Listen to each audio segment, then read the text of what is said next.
can't take back the damage done. This is the last time.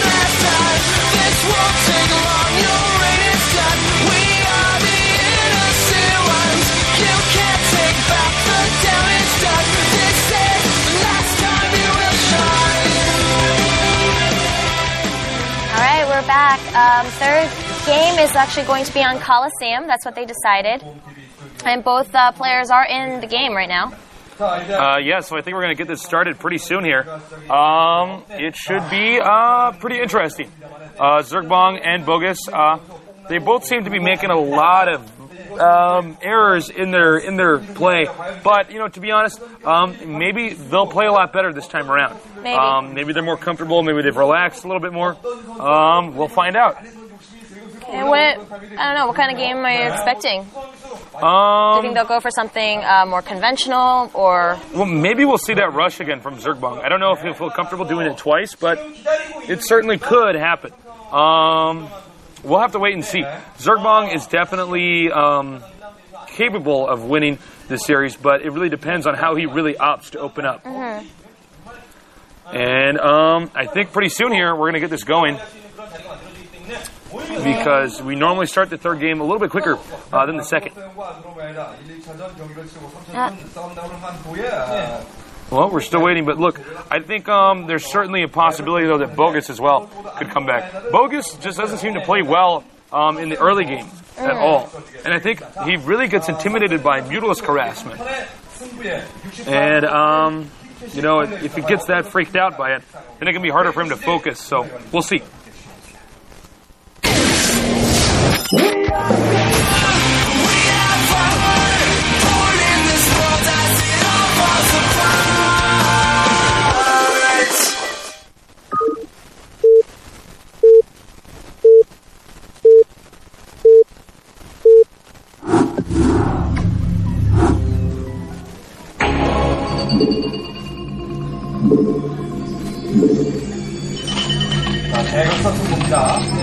All right, we've started another TVZ on Coliseum. All right, their map placement is different this time. How do you think this will affect each player? Well, they're in cross spots now, so that could mean a longer game, potentially. Oh, look at that face. He's determined. Yeah, he is focusing hard. Well, I think with all these drones, actually, never mind. I was going to say something else. You know, I think this game could go a lot of different ways. I think we could see a possible rush. I kind of want to see that same rush again, actually. I'm really interested by that sunken colony rush. I'll see if we can pull it off better this time around. Yeah. Well, it just, you know, I've been thinking about it, you know, because that was the first game we saw that rush. And then, you know, I keep thinking about it. I think, man, that should be really good. If you do it on a 7 pool, I feel like that would be really, really, really difficult for the, Terran player to stop. I know I saw a rush that was kind of like that in the GSI, and it was basically Flash fending it off when Jaedong did it. But see, Jaedong, if I remember right, got the 9 pool and got ZergBong speed. But it looks like if you do it on the 7 pool, the Terran is surprised enough, and the ZergBongs get there like right when the SCVs would be coming there to stop the sunken colony. I don't know. The more I'm thinking about it, I'm really curious to see if that would work out that way again. But it doesn't look like we're going to see it happen early on.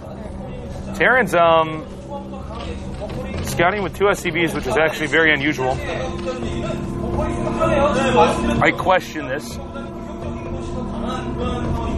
Terran really need a lot of SCVs early on to get minerals, so I mean, scouting with 2 units rather than 1 is a pretty big sacrifice.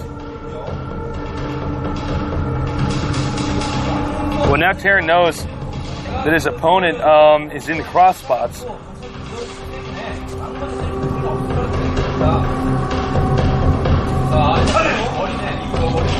And I don't know, we're gonna see I'm a little confused by what Terran's doing right now. Normally, you just don't see people scout with 2 SCVs. So I'm really wondering if we're going to see some kind of rush. I mean, the Marines are moving out now. The spawning pool is about to finish. And I think he's actually... Oh, wow, that's weird. I really wonder if this is going to work. So he's going to bunker rush. This game will probably be pretty short. But I think Zerg spotted the bunker rush now. At least I think so. He needs to get up there where the bunker is. It's going to be too hard to get to where that bunker is, though. It just seems like that to me. Killing off a lot of drones, though, here.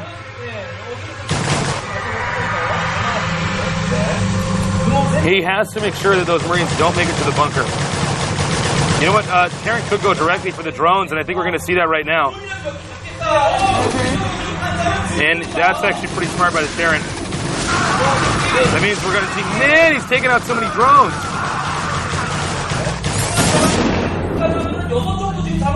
I think he got like 6 drones there. Yeah, I think Zerg has, what, total of 4 or 5 drones.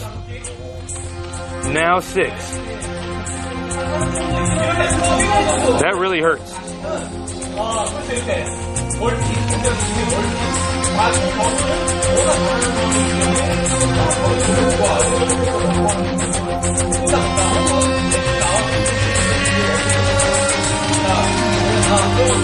Well, Zerg's got a counterattack right now.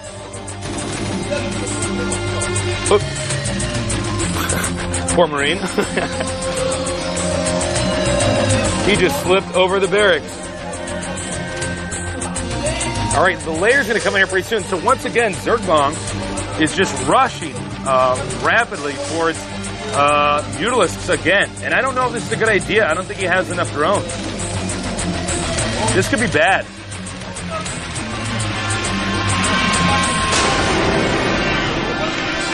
ZergBong just really seems to want to play the aggressive style. An evolution chamber out here as well. That's interesting. You don't normally see an evolution chamber that early.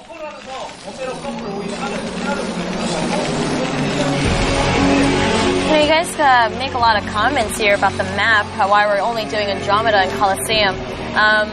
After the round of 128, we will be using other Pro League maps.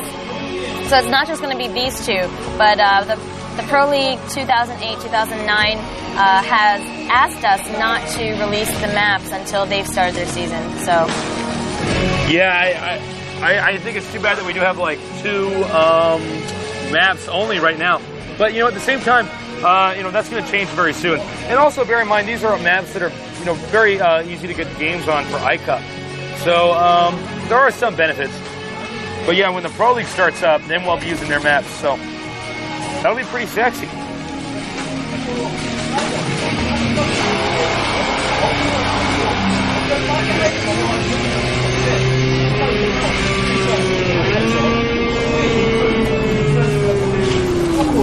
And let's see here. Mutalisks again. Mutalisks again. We've seen a lot of Mutalisks in this tournament. So far, at least today.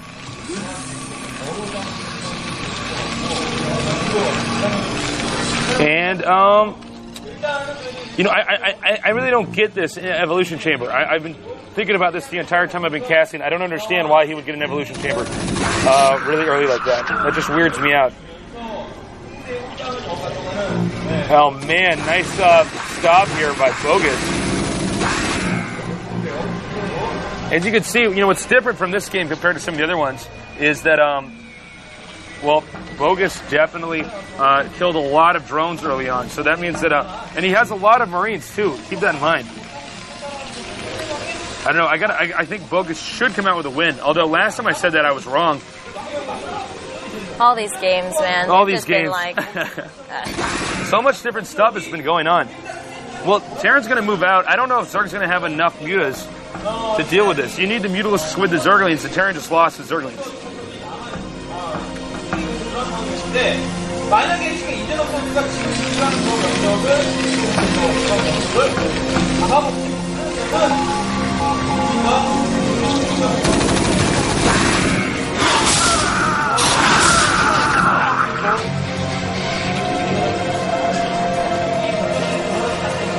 funny. The Koreans actually were just saying, "Oh God, Mutalisks again." Yeah. So they share the same sentiment that we do right now.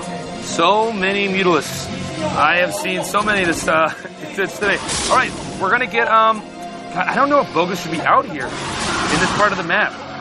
Zerg is just gonna pick off that Medic Marine easily. Well, with reinforcements it might be different, but he's got to be careful. Oh, nice control by Bogus. Uh-oh. If he gets in there with the Medic Marine, I don't think Zerg's gonna be able to do anything about it. ZergBong is just not playing well at all. He scans over the ledge, and indeed, yeah, I think this could be it. He's got to control better than this, though. Bogus has to be careful. He has to keep those Marines together. Oh, my God. Oh, man. This is crazy. But look at this. Zerg actually managed to hold it up. He lost all those drones, though. Yeah, that's true. This is back and forth. But it's hard to say how many units are actually there. But it looks like, what, it's probably about 8? I believe. It's really hard to tell. You got to check how stacked the shadows are. But he's still taking out a lot of drones here. Man, oh man, oh man. Oh! Just barely. Just barely. These Marines are actually going to win this fight with the Mutalisks once they stop killing drones. Assuming this medic has enough energy. Oh my God. Oh my God. There it is. Good game. Wow.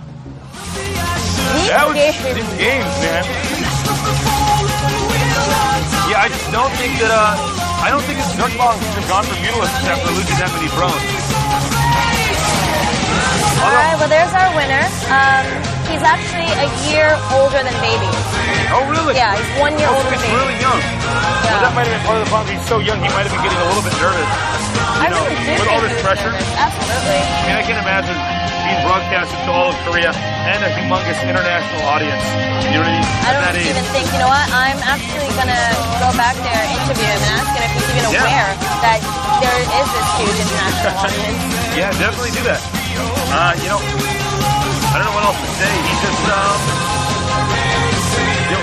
well done to Bogus. He won. Absolutely. He did it. The little baby won, which is The good. baby won. Yeah, those games, There were a lot of surprising moments in those games. Really, really back and forth. All three of the games.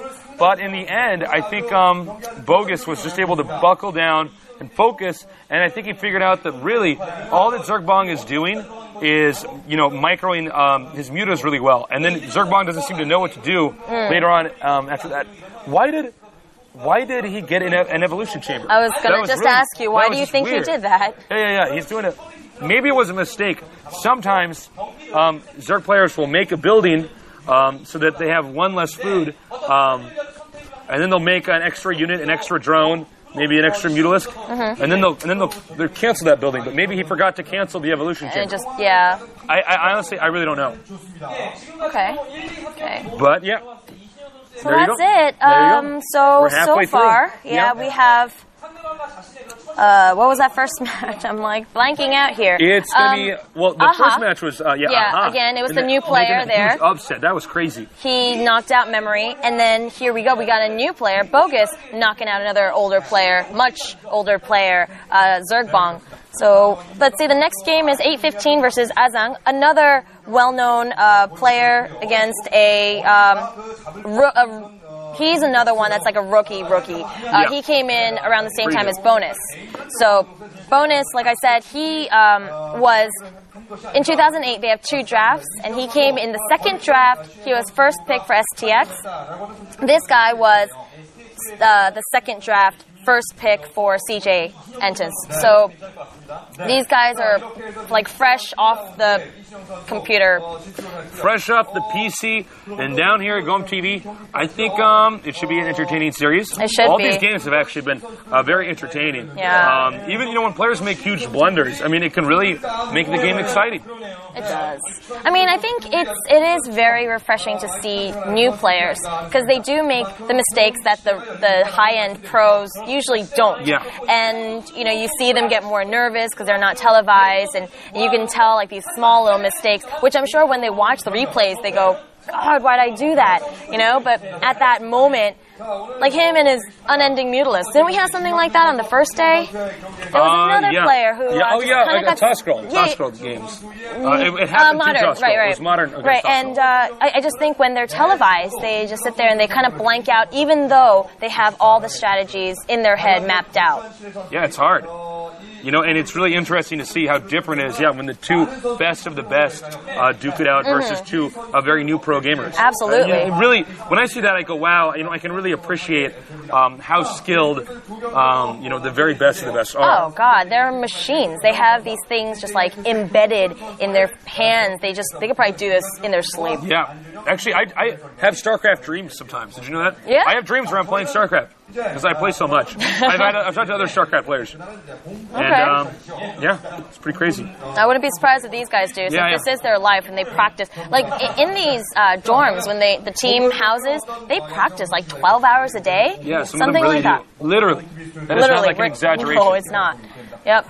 And I actually got a chance sometime last year to visit the Easter house. And, they showed me exactly where they lived. Downstairs, they had the plastic... Thank you. Thank you.